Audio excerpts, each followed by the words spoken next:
4 ans après avoir témoigné sur France 2 et n'obtenant toujours aucune indemnisation de son oncle Louvain, Olivier Agredano va évoquer devant notre caméra d'autres faits graves qui se seraient produits en 87, l'année où fut lancée Sacrée Soirée.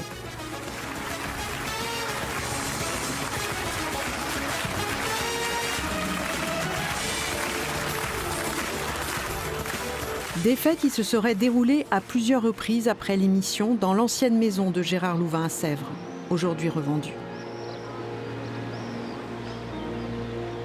On arrivait le mercredi soir après le direct de Sacrée Soirée. Donc là, on rentrait ici, on montait les 3-4 marches et on arrivait dans l'entrée. À gauche, on avait le grand salon avec ce grand canapé jaune en cuir face à la cheminée. Et là, tous les jeunes mecs avec Gérard, Daniel et moi. C'est d'ailleurs dans ce salon où je roulais le pétard à 13 ans pour tout le monde que je faisais tourner, sauf Gérard qui ne fumait pas et Daniel qui tirait une taffe pour faire genre.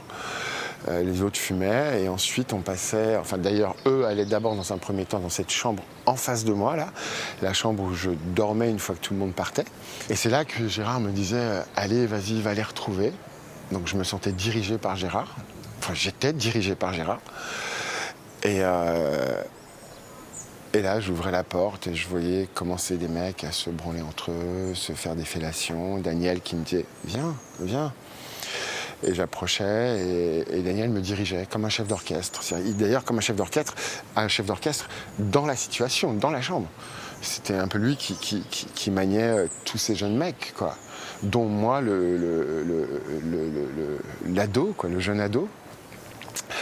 En me montrant ou en me disant ce qu'il fallait que je fasse. Allez, vas-y, branle-le. Ah, t'as vu sa queue comme elle est grosse. Oh, t'as vu, oh là là. Enfin voilà, c'était que ça, quoi. Et je faisais ce qu'on me demandait de faire, quoi. Comme un enfant qui répond aux demandes des gens qui sont censés le protéger, la famille.